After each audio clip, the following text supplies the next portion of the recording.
don't sit there acting confused. You expect me to believe this is your vehicle? It is registered to me. You verified that. Registered doesn't mean earned. Cars like this don't just land in the hands of someone like you without something shady behind it. Am I being charged with a crime? No. At 9:47 on a quiet Sunday morning along Meridian Boulevard in Crestwood, a matte black Lamborghini Urus rolled through a green light at the intersection of Walnut and 5th. The driver signaled, changed lanes, and continued at exactly the posted speed limit. 6 car lengths behind her, Officer Brent Hargrove, 42, a 16-year veteran of the Crestwood Police Department, sat behind the wheel of his patrol cruiser and watched. His dash cam was running, his body camera was active. Both would later confirm what happened next. Hargrove followed the Lamborghini for 6 full blocks. He didn't activate his lights. He didn't run the plates. He just followed, watching, waiting for something he could use. At the 7th block, he hit the sirens. He called it in as a suspicious vehicle, possible stolen, and noted a failure to signal during a lane change. The dash cam would later show the signal blinking clearly, 3 full seconds before the merge. The driver, who pulled over without hesitation, placed both hands on the steering wheel and waited calmly for the officer to approach, was Federal Judge Geneviève Okafor-Laurent. She was 53 years old, a sitting judge on the United States Court of Appeals for the 4th Circuit, and one of the most respected jurists in the federal system. She was on her way home from visiting her elderly mother across town. She wore a linen blouse, sunglasses pushed up on her head, and no identification that would mark her as anything other than what Hargrove had already decided she was: a black woman driving a car he didn't believe she could own.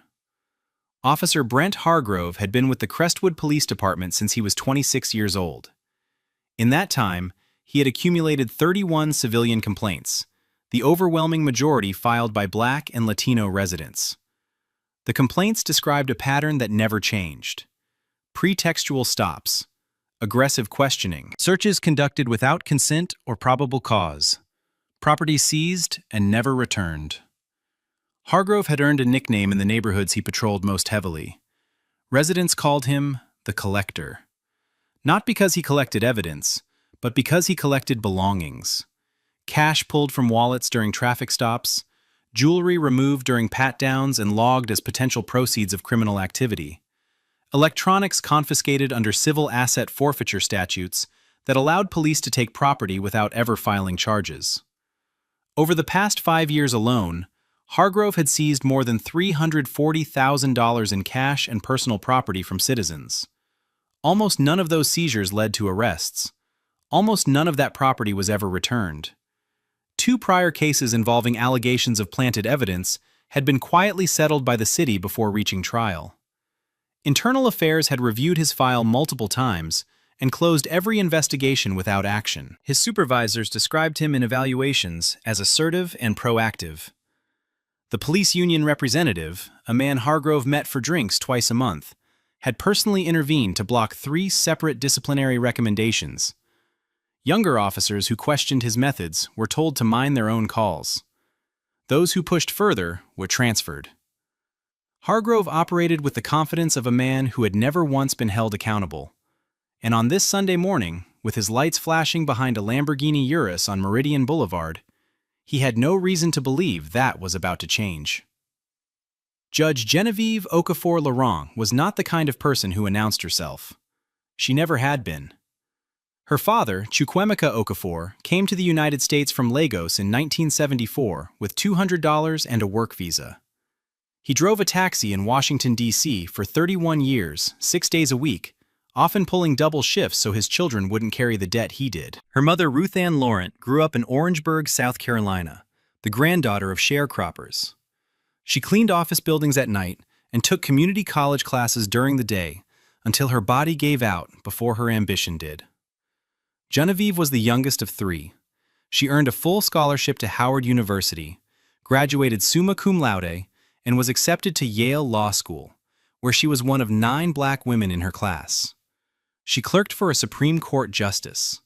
She spent a decade as a federal prosecutor in the Civil Rights Division of the Department of Justice, trying cases involving police brutality, unlawful search and seizure, and systemic discrimination in law enforcement agencies across the Southeast. 9 years ago, she was appointed to the United States Court of Appeals for the Fourth Circuit. She had since authored or joined rulings in more than a dozen landmark cases involving police misconduct, qualified immunity, and constitutional violations under the Fourth and 14th Amendments. Legal scholars described her opinions as surgically precise. Defense attorneys feared her bench. Civil rights lawyers cited her rulings like scripture. None of that was visible on Meridian Boulevard that morning. What Hargrove saw when he looked through that window was a black woman in a linen blouse sitting behind the wheel of a car he had already decided wasn't hers. And that was all he needed. Hargrove approached the driver's side with his right hand resting on his belt. His body camera captured the angle from his chest. The dash cam recorded the wider frame from the cruiser. Both were rolling. Both would preserve every word of what came next. He didn't greet her, didn't introduce himself. His first words were a demand. "Whose car is this?" Judge Okafor Laurent looked up at him, hands still on the wheel. "It's mine. You have proof of that?" She reached toward the center console slowly, movements deliberate and visible. "My license and registration are right here." Hargrove took the documents and studied them far longer than necessary, flipping the registration back and forth, holding the license up as though comparing the photo to a face he had already decided didn't match the vehicle. He walked back to his cruiser. He ran the plates. The vehicle came back registered to Genevieve Okafor Laurent. The license was valid. No warrants, no flags, nothing. He sat in the cruiser for nearly 4 minutes. Then he got out and walked back to her window. The body camera captured what came next without interruption. "Step out of the vehicle." "For what reason?" Okafor Laurent's voice was steady. "I need you to step out." "I've provided my documents. Everything is in order. Why am I being asked to exit my car?"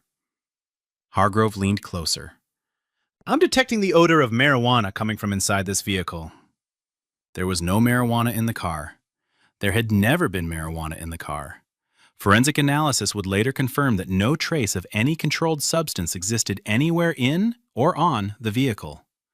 But in that moment, on the side of Meridian Boulevard, with no witnesses yet watching and both cameras running, Hargrove had just manufactured the one claim he believed would give him the authority to go further. And he intended to. "Step out, now!" Judge Okafor Laurent opened the door slowly. She placed one foot on the pavement, then the other.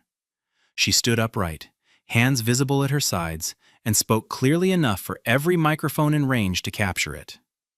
"I am complying with your order under protest. I do not consent to any search of my person or my vehicle." Hargrove didn't acknowledge a single word. He took her by the arm and moved her to the rear quarter panel of the Lamborghini, positioning her against the car with both palms flat on the matte black paint. He patted her down with hands that moved too slowly and pressed too hard, running his palms along her sides, her waist, her pockets. She stood motionless, jaw tight, eyes fixed on the street ahead. A second patrol unit had already arrived. Officer Nolan Fitch, 29, 5 years on the force, stepped out and approached. Hargrove jerked his head toward the open driver's door. "Toss it." Fitch hesitated. His eyes moved from the woman standing composed against a $250,000 vehicle to the registration document sitting clean on the hood. He opened his mouth like he was going to ask something, then didn't. He reached into the car. They emptied her purse across the hood.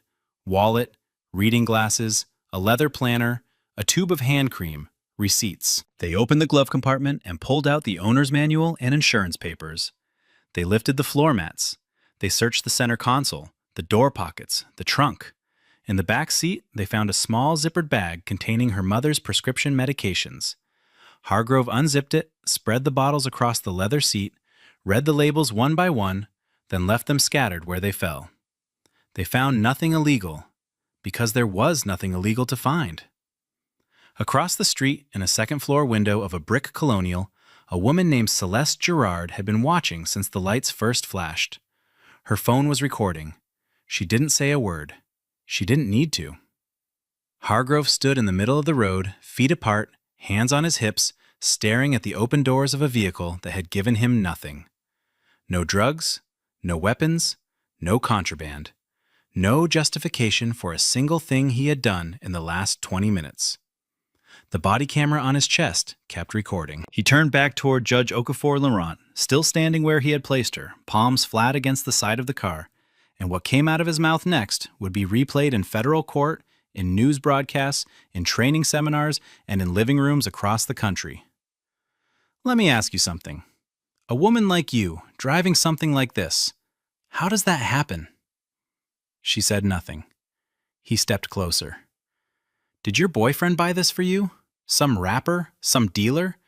Because I've been doing this a long time, and cars like this don't end up with people like you unless something dirty is going on. His voice was casual, almost conversational, as if he were stating something so obvious it barely needed saying. This car costs more than you'd make in 10 years, so I'm going to ask you again, where did the money come from? Okafor Laurent turned her head slightly. Am I free to leave? Hargrove's expression hardened. You'll leave when I decide you can leave, not before. Angle. A second neighbor, 2 houses down. Angle. A second neighbor, 2 houses down, had stepped onto his porch and started filming. A passing driver slowed at the intersection, window down, phone raised.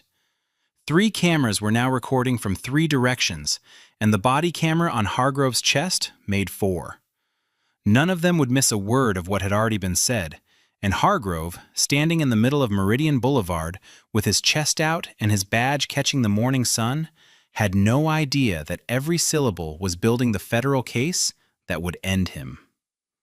There was a moment, captured clearly on the body camera, where Judge Okafor Laurent's eyes moved from Hargrove's face to the badge on his chest and then back again. It lasted less than 2 seconds, but lawyers who reviewed the footage later would describe it as the moment she made her decision. She could have ended it right there. 1 sentence. I'm a federal judge on the 4th Circuit Court of Appeals. The stop would have collapsed on itself. Hargrove would have stammered. Fitch would have frozen. Apologies would have tumbled out, fast and hollow and desperate. She knew that. She also knew exactly what that would mean. It would mean that the Constitution applied differently depending on who you were. That rights were not rights at all, but privileges extended to people with titles and revoked from everyone else. That a black woman driving a Lamborghini deserved to be searched and humiliated, unless she could prove she was important enough to be left alone. So she said nothing about who she was. Instead, she asked for his badge number. Hargrove stared at her. What? Your badge number. I'd like it, please.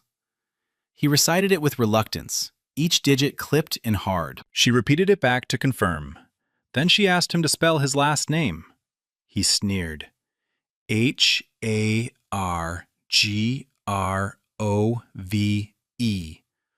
Slow enough for you? She didn't react. She filed it the way she filed everything, with precision, without emotion, with the patience of a woman who had spent 9 years on the federal bench, weighing testimony, dissecting evidence, and holding powerful men accountable when they believed they were untouchable. She had judged cases exactly like this one. She had read transcripts full of the same language, the same pretexts, the same arrogance dressed in a uniform. Now she was standing inside one, palms flat against her own car, living every word she had ever read in a case file.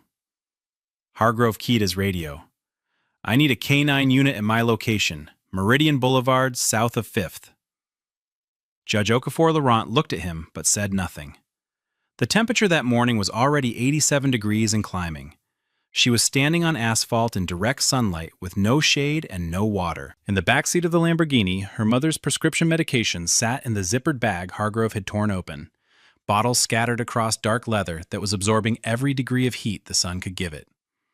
2 of those prescriptions were temperature sensitive. The labels said so clearly. Hargrove had read those labels. He didn't care. The K-9 unit arrived 28 minutes later. Officer Dean Sutcliffe, 36, stepped out with a Belgian Malinois on a short lead. The dog circled the vehicle once, then again. It showed no alert behavior. No sit, no paw, no change in breathing or posture. Sutcliffe looked at Hargrove. "I'm not getting anything." Hargrove shook his head. He paused near the rear quarter. "That's a partial alert. Go again." Sutcliffe glanced at Fitch. Fitch looked at the ground. Neither of them believed what Hargrove had just said, and the body camera caught the look between them clearly. Sutcliffe walked the dog around a third time. Nothing. Hargrove ordered the vehicle searched again. Fitch opened the rear hatch and moved things that had already been moved. Sutcliffe stood to the side, leash in hand, silent. Fitch spoke quietly, barely audible on the body camera audio, but recovered during forensic enhancement. "Maybe we should wrap this up." Hargrove didn't turn around. "Shut up and finish." By the time it was over, 57 minutes had passed since the initial stop. 57 minutes for a lane change that was executed legally. 57 minutes that produced no citation, no charge, no arrest, and no apology. Hargrove handed back her documents without a word. Judge Okafor-Laurent gathered the medication bottles from the back seat, now warm to the touch. She noticed the scuff on the driver's seat leather where Fitch had leaned his tool belt. She sat down, closed the door, and pulled away from the curb at exactly the speed limit. She did not look back. Hargrove watched the Lamborghini disappear down Meridian Boulevard and returned to his cruiser. He logged the stop as a routine traffic contact with no further action. He had no idea that the woman he had just spent an hour degrading would by morning have the full weight of the federal government bearing down on him with the force his badge had never prepared him for. At 7:15 Monday morning, Judge Geneviève Okafor-Laurent sat at her desk in her home office with a legal pad, a pen, and a phone. She did not call the Crestwood Police Department. She did not file a civilian complaint. She did not leave a message with Internal Affairs. She called the United States Department of Justice Civil Rights Division. She identified herself by name and title. She provided her case number from the Fourth Circuit, her judicial appointment reference, and a detailed oral account of the stop, timed to the minute, citing the specific constitutional violations by amendment and clause. She then called the FBI field office and made the same report. Then the Office of Inspector General. Each call was precise, measured, and without emotion. She spoke the way she wrote opinions. Facts first, law second, conclusions last. By 8:30 a.m., she had submitted a written account, 7 pages, single-spaced, with timestamps drawn from her own memory and cross-referenced against the time she had noted on the dashboard clock during the stop. She requested preservation of all footage, Hargrove's dash cam, his body camera, Fitch's body camera, and the K-9 unit's records. She requested Hargrove's personnel file, his stop history, and his civil asset forfeiture records. Then she made one more call. Not to an agency, but to a civil rights litigation firm with a national reputation for police misconduct cases. She told them she was not calling for herself. She was calling because she wanted to know how many other people Brent Hargrove had done this to. People who didn't have a law degree. People who didn't have a title. People who didn't have the ability to make the calls she had just made. By the time Judge Okafor-Laurent closed her legal pad, the machinery of federal accountability was already turning, and Officer Brent Hargrove was on his way to work with no idea that his name was now in 3 federal databases. The footage arrived at the DOJ Civil Rights Division by secure transfer on Tuesday. Investigators reviewed every second from 4 separate sources. The dashcam came first. It showed the Lamborghini Urus approaching the intersection of Walnut and 5th, signaling a lane change 3 full seconds before merging and completing the maneuver cleanly within the posted speed limit. The failure to signal that Hargrove had used as his pretext for the stop had never occurred. The body camera footage was worse. It captured Hargrove's tone from the first word, the immediate demand to know whose car it was, the prolonged examination of documents that were in perfect order. Every one of them. Women like you don't. Every one of them. Women like you don't come by cars like this. Did your boyfriend buy it for you? This car costs more than you'd make in 10 years. Audio forensic enhancement recovered something the body camera microphone had barely caught in real time. Early in the stop, before Fitch had arrived, Hargrove had leaned toward his radio and whispered, "Bet you anything this thing's stolen or bought with dirty money. Look at her." The K-9 unit's records collapsed the marijuana claim entirely. Officer Sutcliffe, under questioning, admitted the dog had shown no genuine alert behavior at any point during the search. When asked about the partial alert Hargrove had claimed, Sutcliffe paused for a long time before answering. "There was no alert. I told him that. He said to go again." Investigators then pulled Hargrove's stop records. In the past 18 months, he had conducted 214 traffic stops. 178 of them, over 83%, involved Black or Latino drivers. Civil asset forfeiture filings showed he had seized more than $340,000 in cash and personal property during that same period. Charges were filed in fewer than 6% of those seizures. The rest of the property simply disappeared into the system, and the people it belonged to never saw it again. The investigators looked at the numbers, looked at the footage, and understood they were no longer investigating a single traffic stop. They were looking at a career. They arrived at 9 a.m. on a Wednesday without warning. 2 FBI special agents and 3 DOJ Civil Rights Division investigators walked through the front entrance of the Crestwood Police Department, carrying federal subpoenas and a preservation order for all digital records. They did not ask for a meeting. They served the documents at the front desk and requested immediate access to the Chief of Police. Chief Raymond Beckett, 58, came out of his office expecting a courtesy visit. His expression changed within 30 seconds. The subpoenas demanded Hargrove's complete personnel file, all 31 complaint records, every internal affairs investigation and its disposition, body camera server access logs going back 3 years, and all internal communications referencing Hargrove's stop activity, forfeiture records, or civilian complaints. Beckett's first instinct was to push back. He began asking about jurisdiction, about process, about whether the department's legal counsel should be present. The lead FBI agent let him finish, then told him the victim of the stop was a sitting judge on the United States Court of Appeals for the Fourth Circuit. The color left Beckett's face, but the agent continued before the silence could settle. "Her title is not why we're here. We're here because the evidence shows a pattern in practice of civil rights violations by an officer your department has protected for 16 years. That's a federal matter, regardless of who he pulled over last Sunday." Hargrove was on patrol when the call came through ordering him back to the station.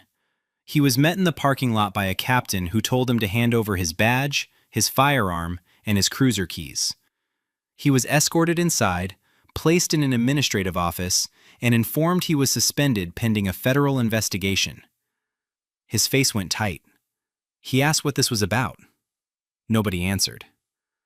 Fitch was pulled from duty the same morning and placed on administrative leave. The union representative, Victor Spano, arrived within the hour, demanding to know what was happening. An FBI agent took him aside and said one sentence that ended the conversation. "Obstruction of a federal civil rights investigation is a felony, Mr. Spano. I suggest you cooperate fully and advise your client to do the same." Spano said nothing further. For the first time in 16 years, the machinery that had shielded Brent Hargrove went completely silent. 3 weeks later, the United States Attorney's Office for the District filed a federal indictment against Officer Brent Hargrove. The charges were severe: deprivation of rights under color of law, 18 U.S.C. Section 242, conspiracy to commit civil rights violations, filing false police reports, illegal search and seizure in violation of the Fourth Amendment. The indictment ran 34 pages. It did not focus solely on the stop of Judge Genevieve Okafor-Laurent. It detailed a pattern spanning years. 47 identified victims, predominantly Black and Latino, subjected to unlawful stops, fabricated pretexts, warrantless searches, and civil asset forfeitures carried out without probable cause. It described a system in which complaints were filed and buried. Supervisors looked the other way, and one officer operated with impunity because no one above him had the will to stop him. Officer Nolan Fitch was offered cooperation terms within days of the indictment. He accepted. In his testimony to federal investigators, Fitch described what Hargrove was like between stops, the language he used in the cruiser when the body cameras were off, the casual way he selected targets based on race and vehicle type, the comments about certain neighborhoods and certain people that had become so routine, Fitch stopped registering them as unusual. He described an unwritten culture within the department where aggressive stop numbers were rewarded, where complaints from minority residents were treated as the cost of doing business, and where officers who raised concerns were quietly reassigned or frozen out of advancement. Fitch's testimony led investigators to two supervisors, Sergeant Dale Womack and Lieutenant Ira Fontaine, both of whom were named in the indictment as unindicted co-conspirators. Internal emails showed Womack had received at least 9 forwarded complaints about Hargrove over 4 years, and had closed every one without action. Fontaine had signed off on Hargrove's forfeiture paperwork dozens of times, without once questioning the absence of corresponding charges. Neither man had been careless. They had been deliberate, and the federal government intended to prove it. The trial began on a Tuesday in a federal courtroom 40 miles from Crestwood. Hargrove's defense attorney opened with a simple argument. His client was a veteran officer who followed his training, trusted his instincts, and made judgment calls the way officers did every day. He called it experience. He asked the jury to consider the pressures of the job.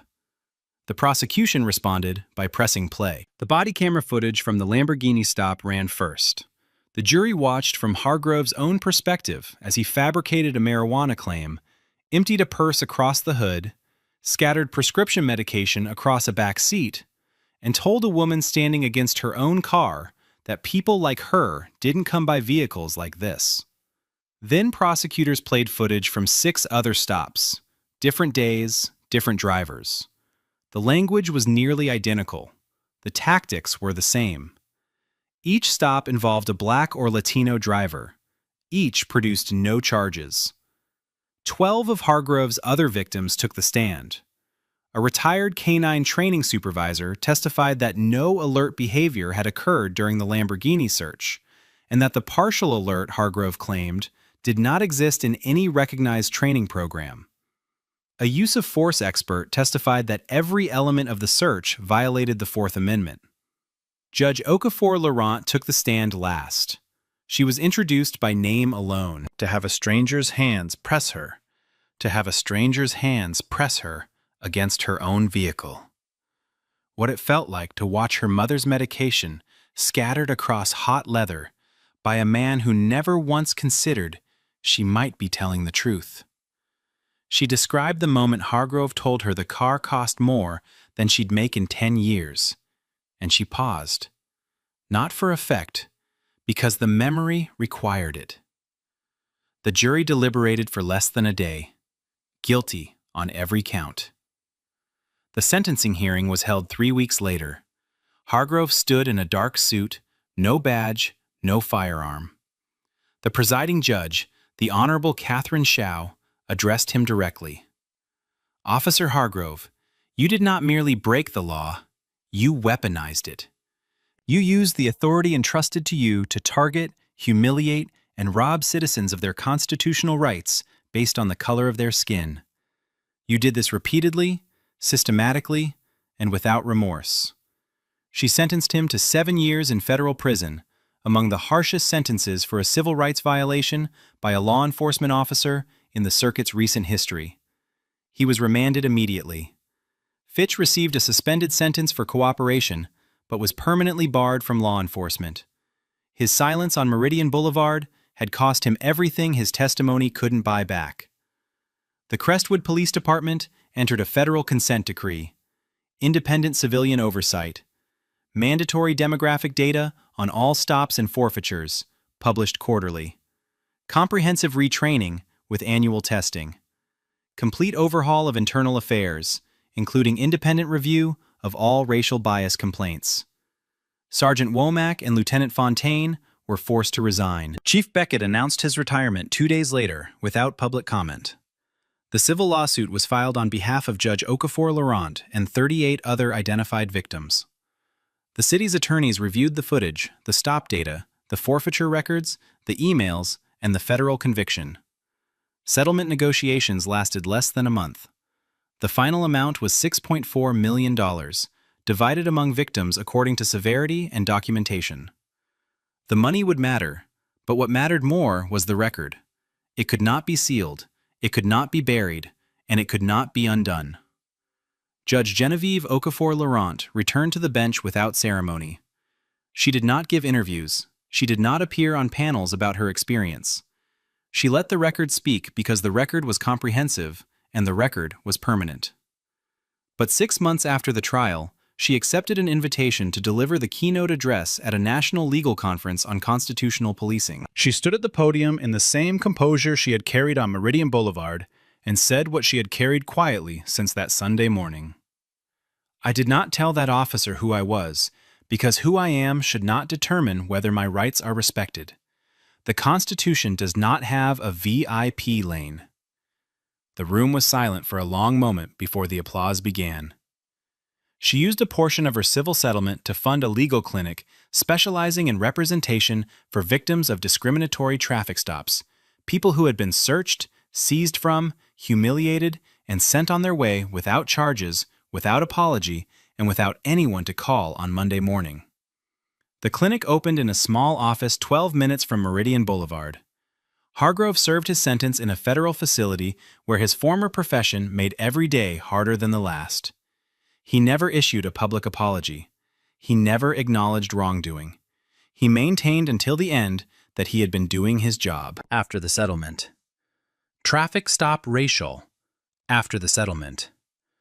Traffic stop racial disparities across the department had dropped by 61%.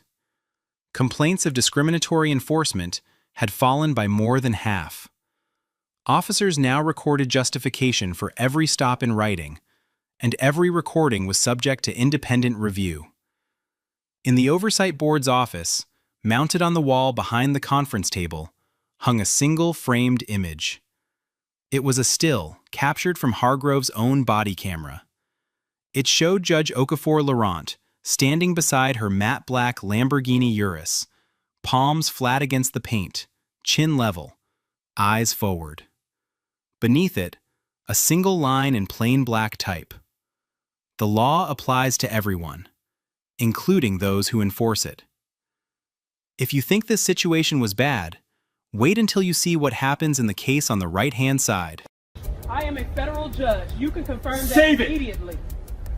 Credentials don't put you above investigation. I am asking you to verify before escalating this. You think because you've got a title and a big house in this neighborhood that nobody's gonna... At 5:47 a.m. on Saturday, March 1st, 2026, 12 armed Homeland Security investigations agents in full tactical gear executed a no-knock raid on a quiet residential home in Silver Spring, Maryland. A flashbang grenade shattered the living room window before the front door had even been touched. Then came the battering ram. The door splintered inward on the first hit.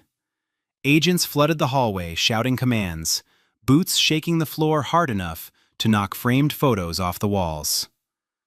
Barbara Okuosa Adeyemi was pulled from her bed in pajamas and thrown face first onto the hallway floor. Her wrists were zip-tied behind her back before she could finish a sentence. Down the hall, her 16-year-old daughter Rosaline was forced to the ground at gunpoint in her own bedroom. Bodycam footage would later show the girl's face, frozen in terror, a rifle barrel inches from her head. In the next room, 11-year-old Namdi stood paralyzed against his bookshelf, tears streaming down his face, a dark stain spreading down his pajama pants. Barbara's voice cut through the chaos, steady despite the pressure on her spine. "I'm a federal judge. I'm a sitting United States federal judge." The agent kneeling on her back didn't flinch. "Sure you are." Senior Agent Craig Loomis stood in the doorway of the bedroom, arms crossed, watching the scene unfold like a man observing routine work. He said nothing. He didn't need to. He had authorized every second of this. Craig Loomis was 46 years old, with 18 years in federal law enforcement and a career built almost entirely on post-9/11 fear. He had made his name running counterintelligence operations that targeted immigrant communities and black professionals with tenuous or outright fabricated links to foreign governments. 7 of his previous operations had collapsed before reaching trial due to lack of evidence. Not one of those failures resulted in discipline. 2 former colleagues had filed internal complaints alleging Loomis manufactured evidence and pressured informants into giving false statements. Both complaints landed on the desk of Supervisory Special Agent Donna Kessler, his section chief. Both were dismissed. Kessler had co-signed nearly every major warrant Loomis had pursued over the past 6 years. Among his peers, Loomis was known for what supervisors politely called big swings, high-profile raids designed to generate press attention and justify budget lines rather than produce convictions. He had been chasing a promotion to Assistant Special Agent in Charge for 2 years. He needed a headline case. And when Barbara Okuwosa Adeyemi's name surfaced during a routine intelligence sweep, Loomis decided she was it. Judge Barbara Okuwosa Adeyemi was born in Baltimore to Nigerian immigrant parents who had come to the United States with nothing but education and discipline. Her father taught biology at a community college. Her mother worked as a hospital administrator. Barbara earned her undergraduate degree from Spelman College, then her law degree from Harvard, where she graduated in the top 5% of her class. She clerked for a federal appellate judge on the Fourth Circuit, then spent 8 years as a prosecutor at the Department of Justice, specializing in national security cases, the very field Craig Loomis now worked in. 4 years ago, she was appointed to the federal bench for the U.S. District Court for the District of Columbia. Senate confirmed. Respected across the legal profession for her fairness, her sharp intellect, and her willingness to check government overreach in surveillance and civil liberties cases. She was one of only a handful of black women serving as federal district judges in the entire country. Her husband, Dr. Chukwuemeka Okuwosa Adeyemi, a cardiologist, had passed away 2 years earlier from pancreatic cancer. Since then, Barbara had been raising Rosaline and Nnamdi alone, balancing a demanding caseload with school pickups, Sunday church, and the quiet grief of a household that still had his reading glasses on the nightstand. She was deeply private, deeply principled, and deeply rooted in her community. She was also, in every measurable way, exactly the kind of person the system was supposed to protect. Instead, the system sent Craig Loomis. 3 months before the raid, Loomis flagged Barbara's name during a broad-sweep intelligence review of individuals with what the agency internally labeled connections to nations of concern. Her connection was this. Her late father, a biology professor who had died in 2016, had traveled to Tehran once in 1994 to attend an academic medical conference. That single trip, over 30 years ago, by a dead man, became the seed of the entire case. Loomis built an affidavit alleging that Barbara maintained undisclosed foreign contacts with Iranian intelligence assets. He cited wire transfers she had sent to elderly family members in Lagos as financial activity consistent with covert channels. He pointed to her professional travel to The Hague for a judicial conference, a trip organized by the U.S. State Department, and described it as indicative of clandestine meetings with foreign operatives. Every claim in the affidavit was either a deliberate distortion or an outright fabrication. No corroborating intelligence existed from the CIA, the NNSA, or the FBI. No other agency had flagged her name. No confidential informant had provided testimony. Loomis submitted the warrant application to Magistrate Judge Howard Pruitt, a 61-year-old jurist with a reputation for moving fast through his docket. Pruitt signed the warrant after a 9-minute review. He asked 0 questions. He requested no supporting documentation beyond the affidavit itself. And with that signature, 12 armed agents were authorized to break down the door of a sitting federal judge and drag her from her bed in front of her children. For 3 hours and 14 minutes, agents moved through every room of Barbara Okuwosa Adeyemi's home, with the efficiency of men who believed they were untouchable. Bodycam footage from multiple agents would later document what they seized. Laptops from the home office, cell phones from the kitchen counter and both children's bedrooms, family photo albums pulled from a living room shelf, Barbara's judicial case files, binders and folders containing active federal proceedings, carried out in open boxes without covers or seals. Her children's tablets, financial records from a filing cabinet in the hallway, her late husband's medical files, still kept in a drawer beside his side of the bed, and a box of personal letters her father had written to her mother from Nigeria over the course of 40 years, the same letters Loomis had described in his affidavit as coded communications. Barbara sat zip-tied in a kitchen chair the entire time, still in pajamas, watching agents dismantle her home around her. She asked 4 times to call her attorney. Each time she was told the request would be processed later.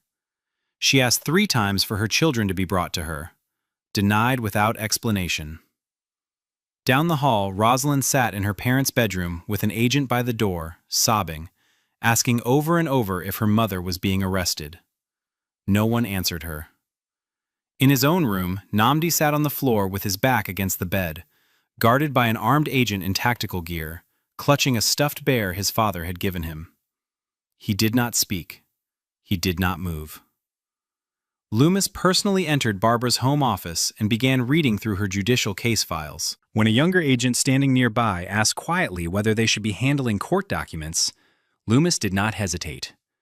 "She's not a judge today. She's a suspect." 3 minutes after the first flashbang shattered Barbara's living room window, Bill Tavares was standing on his porch across the street in a bathrobe and slippers, phone raised, recording. Tavares was 68 years old, a retired firefighter with 30 years of service and the kind of instinct that told him when something was deeply wrong. He had seen the tactical vehicles pull onto the block at 5:44 a.m. He had watched a dozen agents in helmets and body armor pour out and stack up along the front of the house. And when the grenade went off and the door came down, he pressed record. Over the next 2 hours, his phone captured everything visible from the street. Agents moving in and out carrying boxes, evidence bags clearly containing children's electronics, small tablets and laptops sealed in clear plastic. A moment, 53 minutes into the footage, where an agent walking toward a vehicle held up a framed family photograph and said something to a colleague that made both of them laugh. Tavares caught the moment Rosalind's face appeared briefly in a second-floor window, tears visible even at distance, before an agent pulled the curtain shut from inside. He walked toward the perimeter once and asked an agent what was happening. He was told to return to his residence immediately. He stepped back, but kept recording. He did not go inside. That evening, sitting in his kitchen with the footage still on his phone, Tavares told a reporter something he would repeat in every interview that followed. "I spent 30 years running into burning buildings. I've seen houses raided for drugs. I've seen bad situations. But I have never in my life seen anything like what they did to that woman and those kids. And I knew right then somebody needed to see this." At 9:15 a.m., 3 hours and 28 minutes after the first agent crossed her threshold, Barbara Okuwosa Adeyemi was finally permitted one phone call. She dialed Obiora Nwankwo, her attorney and one of her closest friends, a constitutional law specialist who had known her since their years together at Harvard. Bodycam footage from the agent standing nearest to the kitchen captured the call.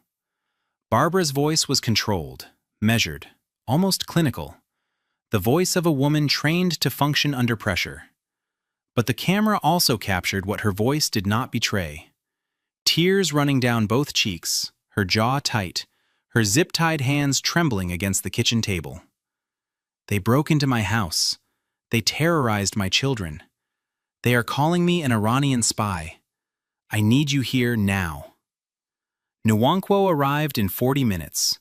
He walked through the damaged front door in a suit, briefcase in hand, and identified himself immediately as counsel for Judge Okuwosa Adeyemi. Loomis, standing in the living room reviewing a stack of seized documents, barely looked up.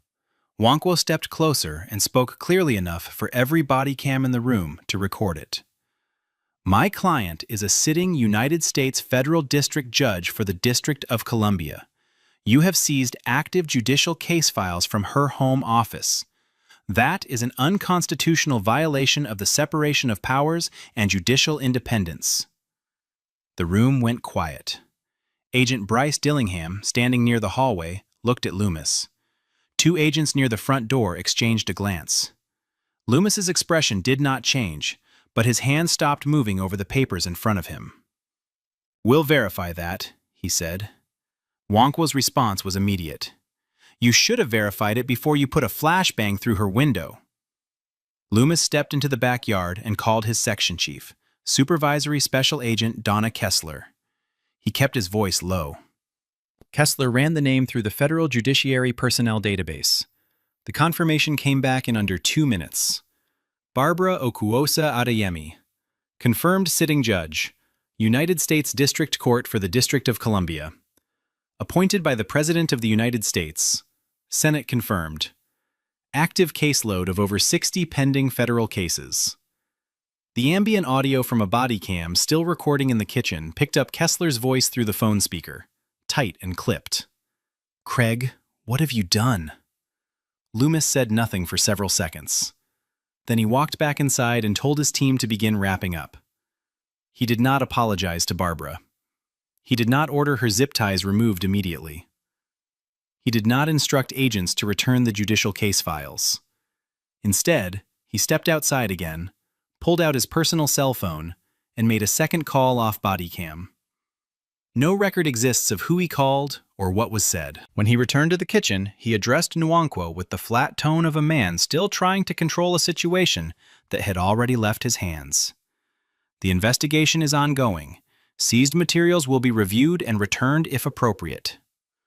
Nwankwo was already standing, his briefcase open, a legal pad filled with notes. He looked directly at Loomis, his voice steady and precise. "You have just raided a federal judge's home on fabricated evidence, seized constitutionally protected judicial files, and terrorized her children. This is not going to be reviewed.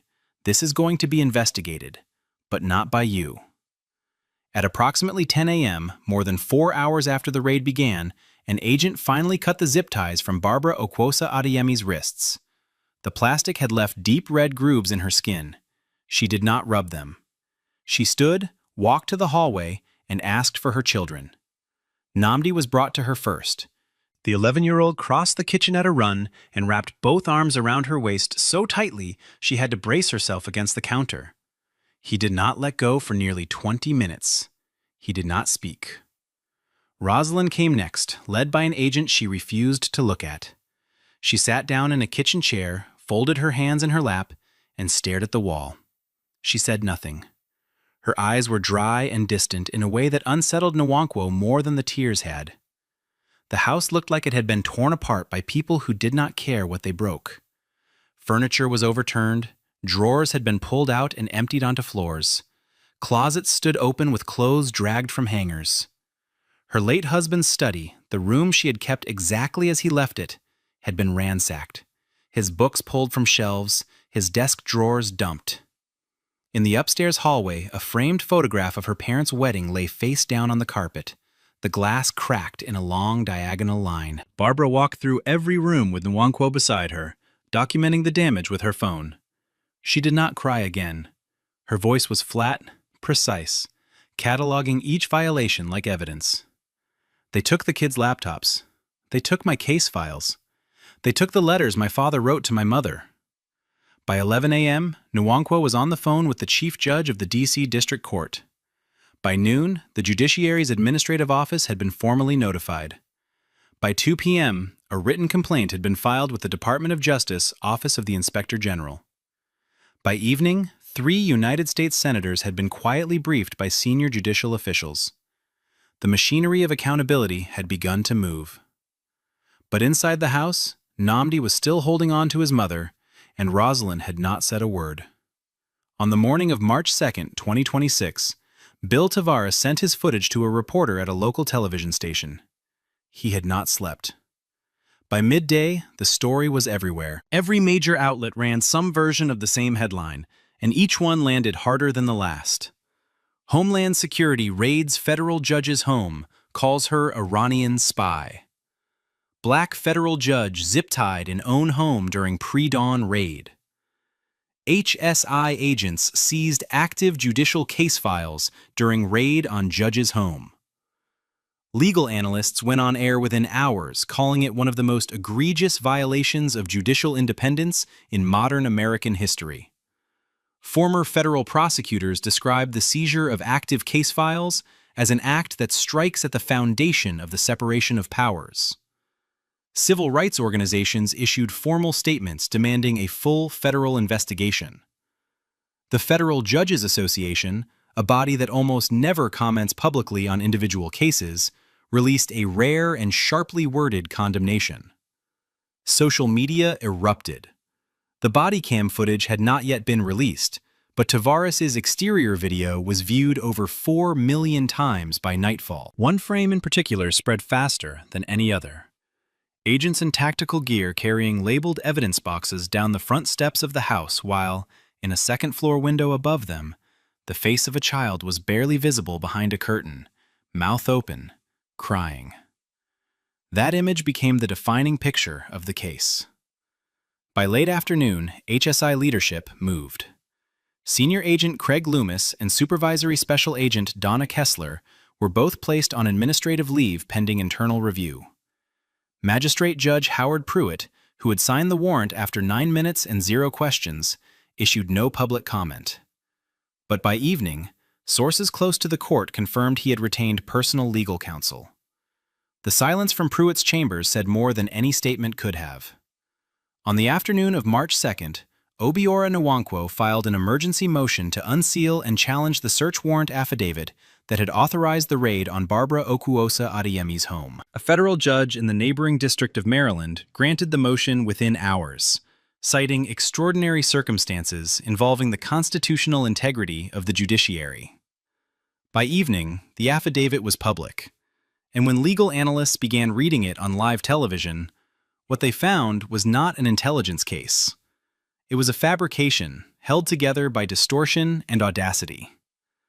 The Iranian connections that Loomis had cited as the foundation of his case amounted to a single trip to Tehran in 1994 by Barbara's late father, a biology professor who had attended an academic medical conference and had been dead for a decade. The covert financial channels were routine wire transfers, fully documented and tax reported, sent to elderly relatives in Lagos. The clandestine meetings at The Hague referred to Barbara's attendance at a judicial conference organized by the United States State Department itself. She had been formally invited by the federal government to attend the very event Loomis described as evidence of espionage. There was no confidential informant named anywhere in the document. No corroborating intelligence from the CIA, the NSA, or the FBI. No interagency coordination of any kind. Loomis had built the entire case from open-source records, deliberate mischaracterizations of lawful activity, and his own unsubstantiated assertions presented as fact. Former federal prosecutors appeared on every major network, calling it the thinnest affidavit they had ever seen approved by a sitting magistrate. Questions mounted quickly about Magistrate Judge Howard Pruitt's 9-minute review, whether he had read the document at all, and whether the rubber stamping of a warrant this baseless represented its own form of institutional failure. By the evening of March 2nd, the legal filings were done, the phone calls to senators had been made, and the news cycle was burning with her name. But inside the house in Silver Spring, none of that reached the 2 children trying to sleep in bedrooms that no longer felt safe. Rosalind had spoken fewer than a dozen words since the morning of the raid. She flinched at sudden sounds, the creak of a door, a car engine outside, the neighbor's dog barking. She asked her mother once, quietly, standing in the hallway before bed, "Are they going to come back?" Barbara told her no, but the question hung in the air because Barbara could not promise that with the certainty her daughter needed. Nnamdi had not slept through the night since March 1st. He had begun wetting the bed again, something he had not done since he was 5 years old. On the night of March 2nd, as Barbara tucked him in, he looked up at her with an expression no 11-year-old should carry and asked, "Did you do something bad, Mama?" Barbara held his face in both hands and told him no. She told him she had done nothing wrong. She told him the people who came to their house had made a mistake. But she could see in his eyes that the answer did not land the way it needed to, because the damage was not about information. It was about what had been taken from him. The belief that his home was a place where nothing could hurt him. After both children were in bed, Barbara closed her bedroom door, sat on the edge of the mattress, and called her sister in Baltimore. Her voice, the same voice that had stayed level through zip ties and interrogation and federal motions, finally broke. "They didn't just raid my house. They stole my children's sense of safety. I don't know how to give it back." A child psychologist who would later evaluate both Rosaline and Namdi would describe their symptoms as consistent with acute trauma disorder. The report would note hypervigilance, sleep disruption, emotional withdrawal, and regressive behavior. It would note that these symptoms had been caused not by an accident or a natural disaster, but by agents of their own government, in their own home, in the dark. As of March 3, 2026, the machinery of accountability is turning, but no one has yet been held to account. Multiple investigations are now open simultaneously, each pulling at a different thread of the same catastrophic failure. The Department of Homeland Security Office of Inspector General has launched a formal probe into Senior Agent Craig Loomis, Agent Bryce Dillingham, Supervisory Special Agent Donna Kessler, and the full approval chain that authorized the warrant. The Department of Justice Inspector General is conducting a separate investigation into whether the raid constituted an obstruction of judicial function, a question with constitutional implications that reach far beyond a single case. The Judicial Conference of the United States, the policymaking body for the entire federal court system, has convened an emergency session focused specifically on the seizure of active case files from a sitting judge's home. In a statement released this morning, the conference called the seizure a direct assault on the independence of the federal judiciary. The FBI has opened a parallel criminal inquiry into whether Loomis fabricated evidence in the affidavit, which, if proven, would constitute a federal crime carrying significant prison time. Congressional leaders from both parties have demanded hearings. Letters have been sent to the DHS Secretary, the Attorney General, and the Director of National Intelligence, requesting full briefings. Loomis, through his attorney, has released a single statement claiming he acted in good faith based on available intelligence. Kessler has not commented publicly. Dillingham has reportedly retained separate counsel and requested to cooperate with investigators. Magistrate Judge Howard Pruitt has been quietly recused from all pending cases on his docket. And the seized judicial files, the active case documents taken from Barbara Okuwosa Adeyemi's home office, have not yet been returned. Among her colleagues on the federal bench, Barbara Okuwosa Adeyemi is described the same way by nearly everyone who knows her work. Principled, thorough, fearless when it matters. Over 4 years on the bench, she built a record that earned respect from prosecutors and defense attorneys alike. But it was her rulings on government surveillance that drew the most attention. She had written multiple opinions pushing back on overreach by federal agencies, including the Department of Homeland Security. She had questioned the scope of warrantless data collection.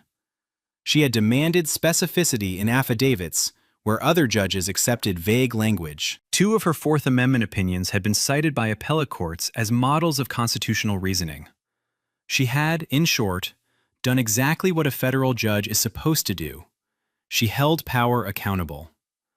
And now, legal commentators across the country are asking the question openly.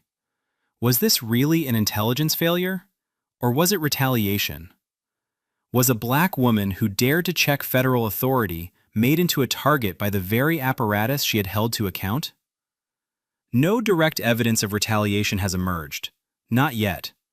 But the investigation is ongoing, and the coincidence has not gone unnoticed by anyone paying attention. Barbara herself has not spoken publicly. She has not appeared on camera. She has not given interviews. Through Obira Nwankwo, she released a single written statement on the evening of March 2nd. It read, "I swore an oath to uphold the Constitution of the United States. On March 1st, agents of the federal government broke into my home and violated that Constitution in front of my children. I intend to ensure that every person responsible is held accountable. Not for my sake, but because if they can do this to a federal judge, they can do it to anyone." This story is not finished. As of March 3, 2026, No one has been charged.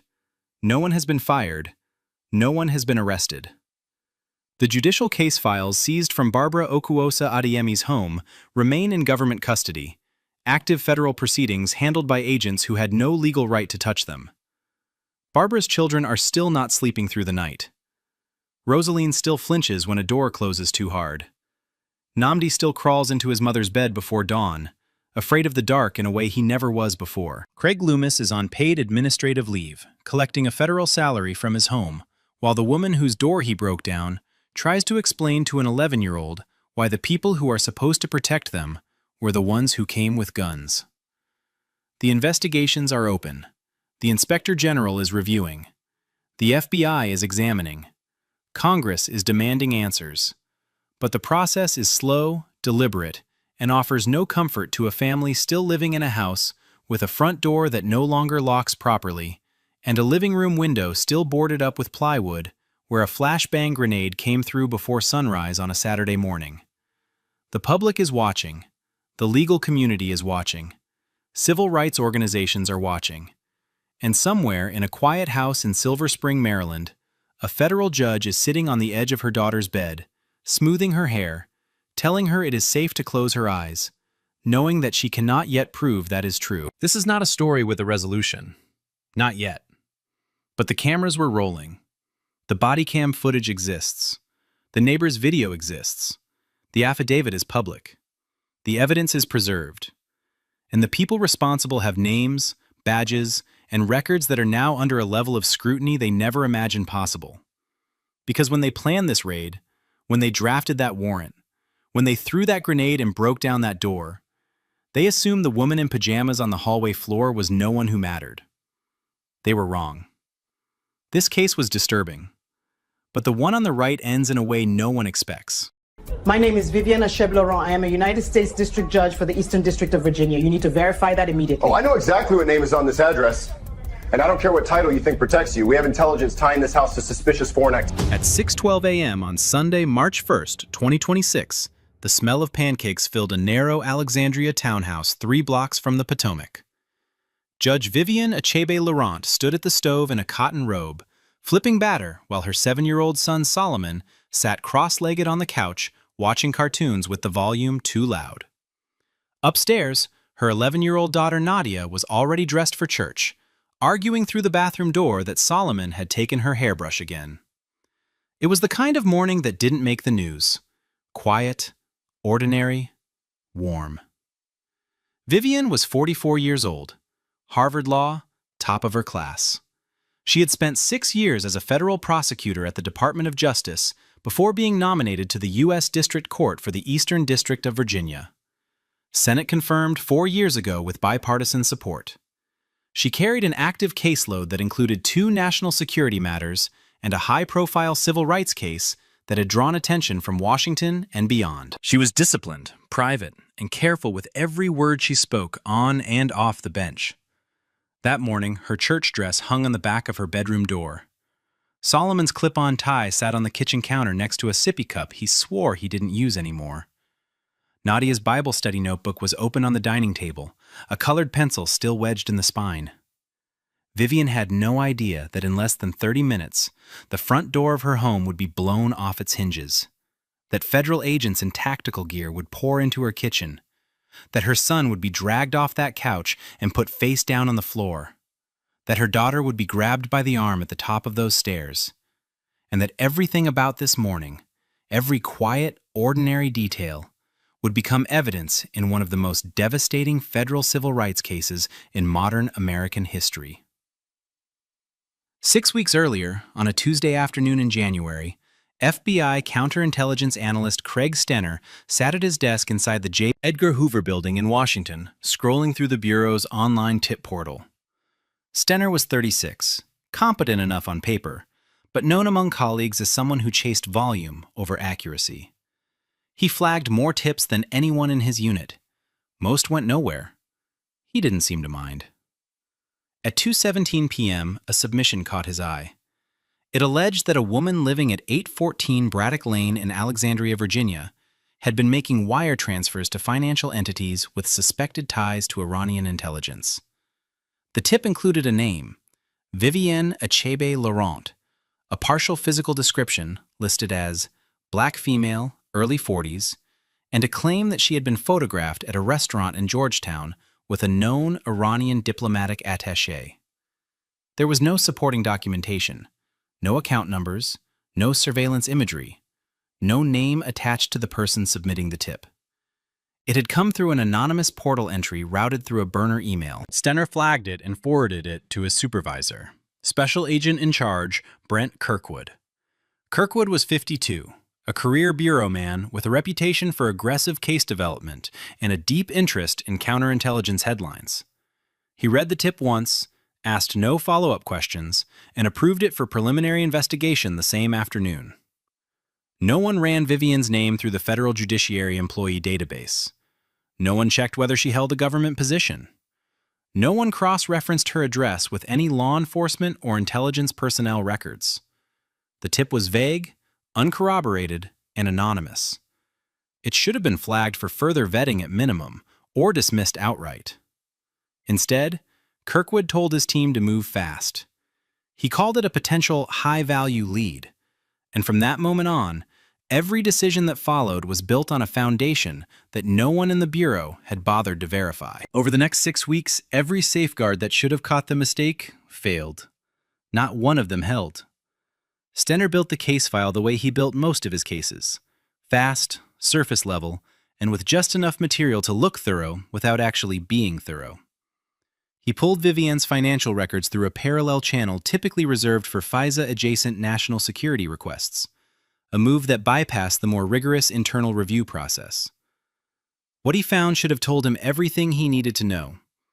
Vivienne had made recurring donations to a legal aid nonprofit that served immigrant communities, including clients from the Middle East. The transactions were modest, documented, and tax-deductible. Stenner flagged them as suspect wire transfers to entities with foreign ties. He never contacted the nonprofit, never checked its tax status, never noted that it had been operating legally in Virginia for over a decade. Then came the photograph. During a 2024 legal conference in Washington hosted by the American Bar Association, Vivienne had posed in a group photo with more than a dozen attendees. One of them happened to be a mid-level Iranian diplomatic attaché who had been invited to a panel on international law. Vivienne hadn't spoken to him individually. She didn't know his name. But the photo made it into the file, captioned as evidence of a potential clandestine relationship. A junior analyst in the unit, Priya Venkatesh, 29, raised concerns in a written memo. She pointed out that the financial records didn't support the conclusion being drawn, that the tip was anonymous and uncorroborated, and that no one had verified the subject's employment or government affiliation. Kirkwood read the memo, called her into his office, and told her to stay in her lane. 2 days later, her objections were removed from the case file entirely. Kirkwood told his team this could be a big one, and no one left in the room was willing to tell him he was wrong. The warrant application landed on the desk of a federal magistrate judge in the Eastern District of Virginia on February 26, 2026. The affidavit was 12 pages long and built almost entirely on 3 pillars: the anonymous tip, the mischaracterized financial records, and the conference photograph. Each piece of evidence had been framed to suggest something it did not actually prove. The charitable donations became suspect international transfers. The group photo became a documented meeting with a foreign intelligence-linked operative. The anonymous tip became a credible source with knowledge of the subject's activities. What the affidavit did not include was any mention of Vivienne Achebe Laurent's occupation. It did not state that she was a sitting United States District Judge. It did not note her prior service as a Department of Justice prosecutor. It did not reference her Senate confirmation, her security clearances, or her active national security caseload. The magistrate judge reviewed the affidavit, asked no clarifying questions, and signed the warrant that same afternoon. Kirkwood moved immediately. He assembled a full tactical entry team of 14 agents, body armor, sidearms drawn, flashbang grenades authorized. The raid was scheduled for 6:45 a.m. on Sunday, March 1st, a time specifically chosen because the subject would be home and, in Kirkwood's words, less likely to have outside support present. No one on the team suggested a less invasive approach. No one proposed a simple knock on the door. No one recommended calling her attorney or serving the warrant through the court. 14 agents, full tactical gear, drawn weapons, a battering ram, and a federal judge making pancakes for her children on the other side of the door. The operation was approved without a single voice asking whether any of it was proportionate. At 6:44 a.m., 1 minute ahead of schedule, the battering ram hit the front door of 814 Braddock Lane. The lock shattered on the first strike. The door frame splintered inward, sending wood and metal across the entryway floor. 2 flashbang grenades followed, one into the living room, one toward the kitchen. The concussive blasts shook the walls. Solomon, who had been lying on the couch watching cartoons with a blanket pulled to his chin, screamed.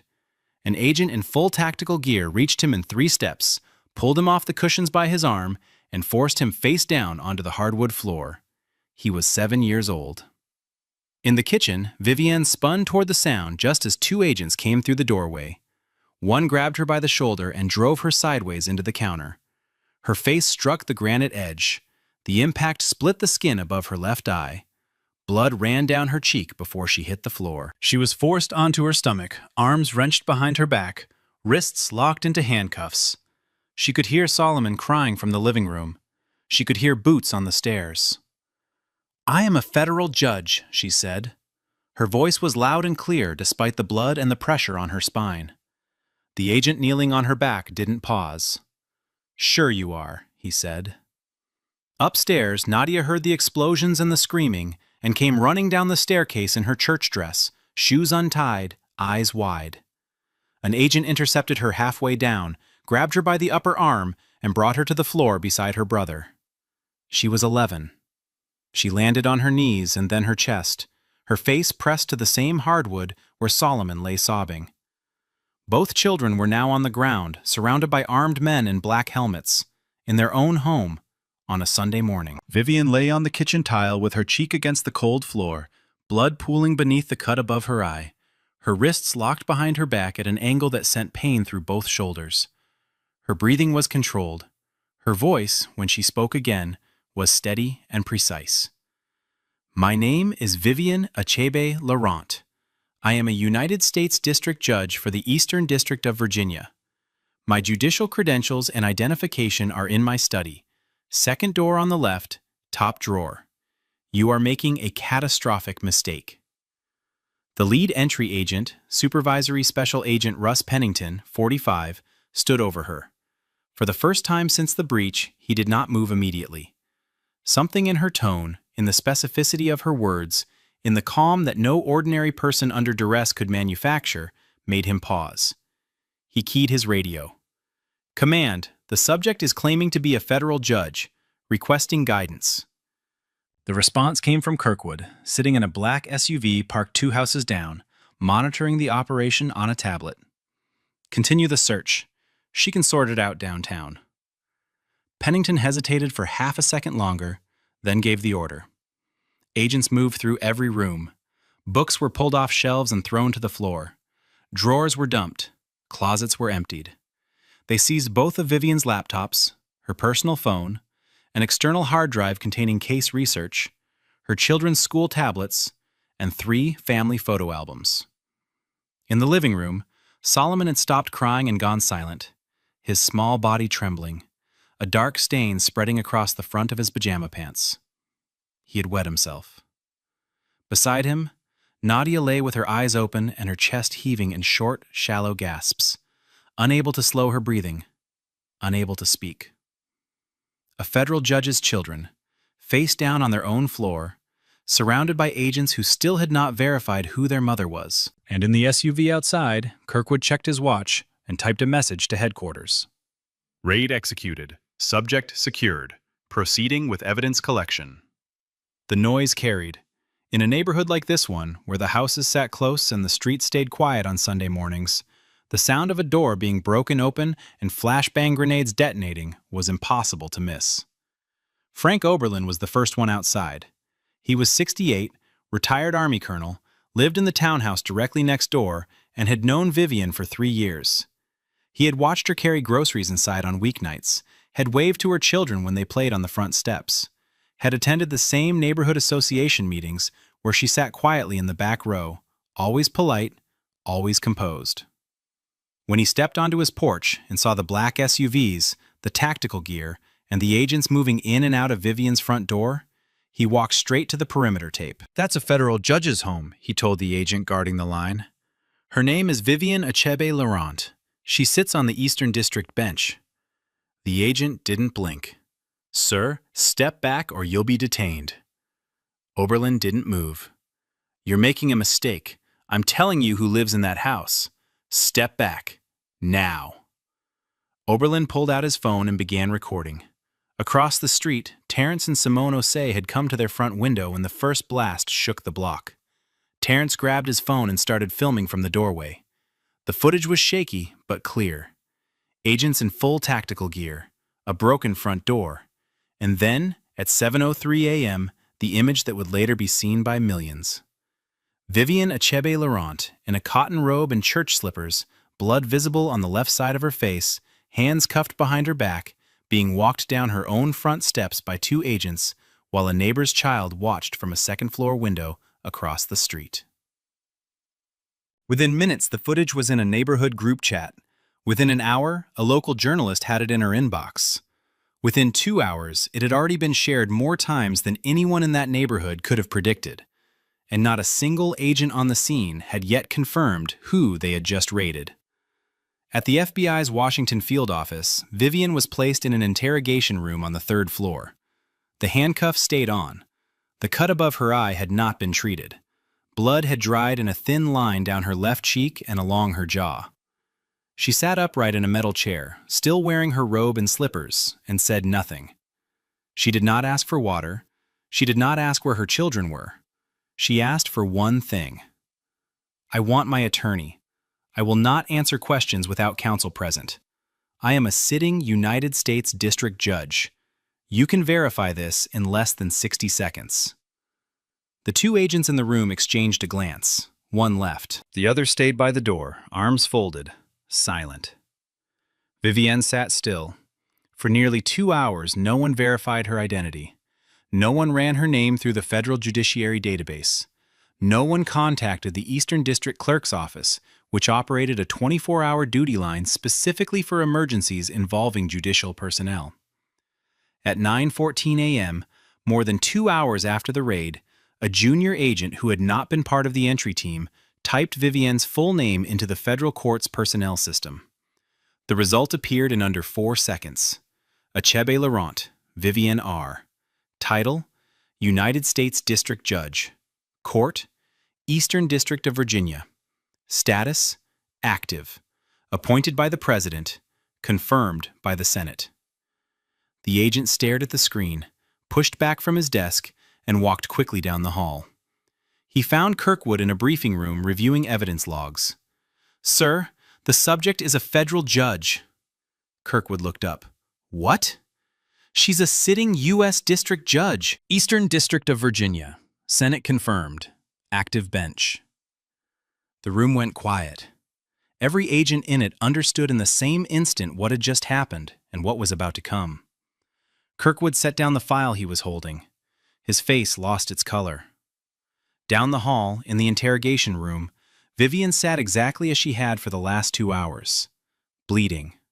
Calm. Waiting. And somewhere on the 3rd floor, someone finally thought to ask the question that should have been asked 6 weeks ago. Did anyone check who she actually is? While Vivian sat in that interrogation room for 2 hours, waiting for someone to confirm what she had told them from the moment they broke down her door, her children were in a separate room on a different floor of the same building. Solomon and Nadia had been transported in the back of an unmarked federal vehicle. No car seats, no seatbelts fitted for a child Solomon's size. No explanation of where they were going or why. Solomon had not spoken since the agents put him on the floor of his own living room. He sat in a plastic chair with his knees pulled to his chest, still in the pajamas he had wet during the raid, the fabric now cold against his skin. No one had offered to change him. No one had offered him clothes or a blanket or food. He was 7. Nadia sat beside him, rigid, staring at the wall across the room. She had stopped hyperventilating in the vehicle, but had not spoken a full sentence since being pulled to the ground on the staircase. When a victim's advocate was finally brought in, more than 90 minutes after the children arrived, she found them sitting in silence in a room with no windows, no toys, no crayons, nothing that acknowledged they were children.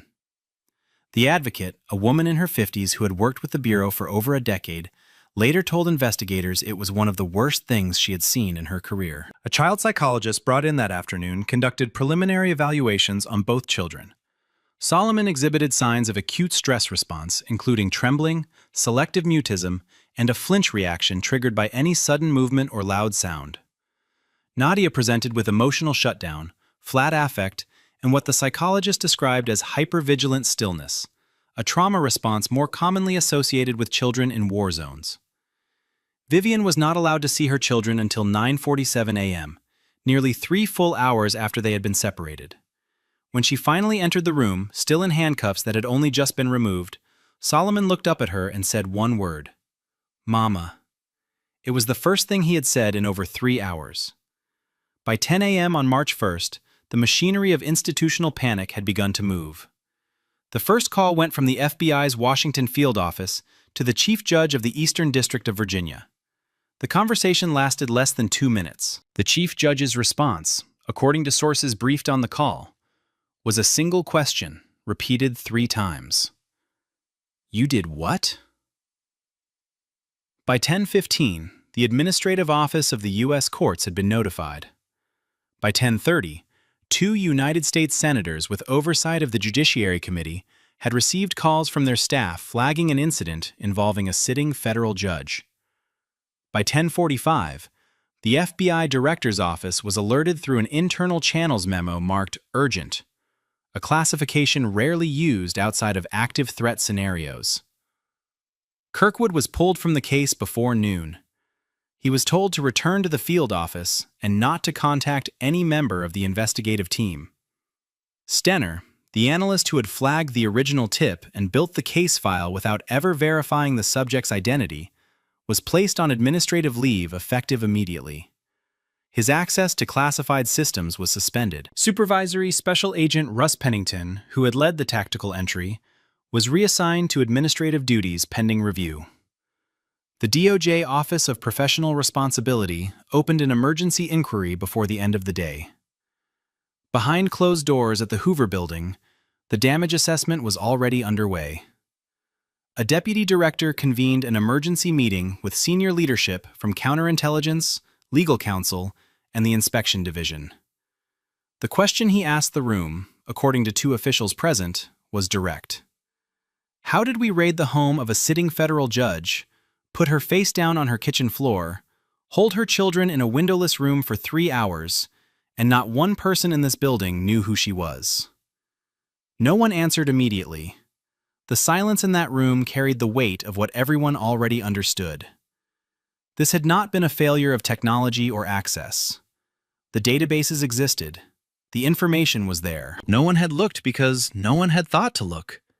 A black woman with an African surname living in a nice neighborhood had matched someone's idea of a threat, and from that point forward, every system designed to prevent exactly this kind of catastrophe had been bypassed, ignored, or overridden. And now the entire Bureau was going to answer for it. The neighbor footage reached social media before the FBI had even confirmed Vivian's identity. Terrence Osei's video was 43 seconds long. Shaky, slightly overexposed in the early morning light, but unmistakable.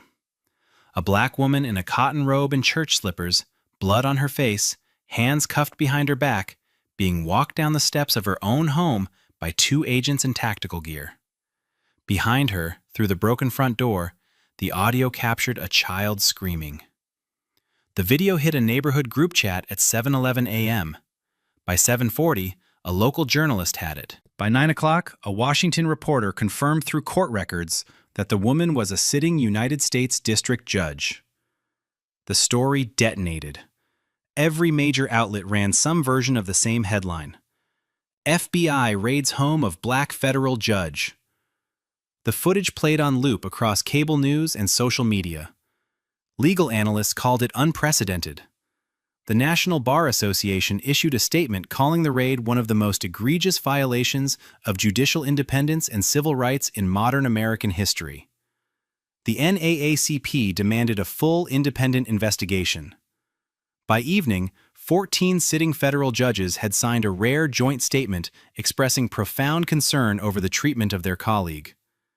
2 members of Congress called for emergency oversight hearings. A constitutional law professor at Georgetown told a reporter she had never seen anything like it in 30 years of studying federal law enforcement. And in a windowless room at the Washington field office, the 2 children at the center of it all still had not been given a change of clothes.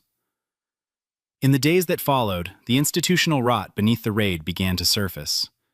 Investigative journalists filed records requests on Kirkwood's counterintelligence unit. What emerged was a pattern stretching back nearly a decade. Of 41 investigations opened by his team over 8 years, 29 had targeted individuals who were Black, Middle Eastern, or South Asian. More than half were initiated on anonymous or thinly sourced tips. Fewer than a third produced anything actionable. None led to a prosecution. Kirkwood's unit had operated under national security classification that shielded it from routine oversight. Internal review mechanisms deferred to his judgment. The result was a team with minimal accountability and a supervisor who treated aggression as ambition. Priya Venkatesh, the junior analyst who had flagged concerns 6 weeks before the raid, cooperated with the DOJ Office of Professional Responsibility. Her written memo questioning the case's evidentiary basis had been removed from the file before the warrant application reached the magistrate. Kirkwood had told her to stay in her lane. She had kept a personal copy. She turned it over to investigators on March 2nd. Separately, digital forensics teams began tracing the anonymous tip. The submission had come through a burner email created the same day, routed through a VPN. But metadata recovered from the portal's backend pointed to someone familiar with federal court procedures. Investigators began quietly exploring a possibility that would transform the case entirely: that the tip had been fabricated by someone connected to one of Vivian's active rulings. If confirmed, it would mean the FBI hadn't just failed to vet the evidence, it had been weaponized. As of March 2, 2026, Vivienne Achebe-Laurent has not spoken publicly. Not a single word to the press, no interviews, no statements on camera. Her attorney, former federal prosecutor Camille St. Pierre, issued a brief written statement on her behalf that afternoon. It confirmed that a federal civil rights lawsuit was being prepared. It requested the immediate preservation of all body camera footage, tactical communications, surveillance recordings, internal emails, and case files related to the investigation. It stated that both children were being evaluated by a trauma specialist and that the family was requesting privacy while they began to process what had happened less than 24 hours earlier. The statement was 4 paragraphs long. It said everything it needed to say, and nothing more. Legal observers noted that Vivian's silence was not absence, it was strategy. She was a sitting federal judge who understood that every word she spoke publicly would be scrutinized, dissected, and potentially weaponized to paint her as emotional, politically motivated, or unfit for the bench. Her restraint was not weakness. It was the discipline of a woman who had spent her career inside the system and understood exactly how to dismantle its failures from within. Behind the scenes, her legal team had already contacted the DOJ Inspector General, the Judicial Council, and 2 congressional offices with jurisdiction over both the judiciary and federal law enforcement. The machinery was beginning to move, but Vivian had not yet shown her hand, and anyone who knew her understood that when she did, it would not be emotional. It would be precise. As of this moment, nothing is resolved. Kirkwood has been suspended from duty pending investigation. Stenner has retained a private attorney. Supervisory Special Agent Pennington has been reassigned. The magistrate judge who signed the warrant is under review by the Judicial Council for failure to scrutinize the affidavit. The FBI has issued a single, carefully worded statement acknowledging what it called procedural shortcomings in the investigation. It has not apologized. Congress has called for oversight hearings, 2 Senate committees have requested full briefings from the Bureau's director. Vivian's lawsuit, filed in the District of Columbia, names the FBI, Kirkwood, Stenner, Pennington, and 12 unnamed agents. It alleges violations of the Fourth Amendment, racial profiling, excessive force, false imprisonment, and intentional infliction of emotional distress. Nadia and Solomon have been added as plaintiffs. Their claims include trauma, unlawful detention of minors, and denial of basic care while in federal custody. No settlement has been offered. No disciplinary action beyond suspension has been finalized. No criminal charges have been filed against any agent involved. The investigation into the origin of the anonymous tip is ongoing, with digital forensics still tracing the submission through layered VPN routing. If the tip is confirmed to have come from a litigant connected to one of Vivian's cases, the scope of the scandal will expand from negligence into something far more deliberate. But as of today, none of that has been confirmed. None of it has been denied. The front door of 814 Braddock Lane is still broken. The blood has been cleaned from the kitchen counter. Solomon still flinches at loud sounds. Nadia still has not